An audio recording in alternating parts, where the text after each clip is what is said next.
osvojeni točki v gosteh imamo jasno vizijo, cilj, da potrdimo to točko z gostovanja v Radomljah. Naredili bomo vse, da zadovoljimo naše zveste navijače, ki prisrčno vabim, da nas podprejo.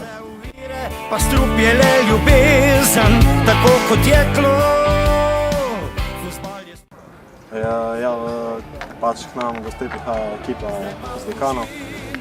Tekmo treba vse tako vsako drugo, dati vse od sebe, slediti trenerjevim napotkom in mislim, da če gremo v tekmo s pravim odnosom, se ne treba nič bati, tako da še zbiramo točke naprej, da zaključimo ta jesenski del s čim več točkami.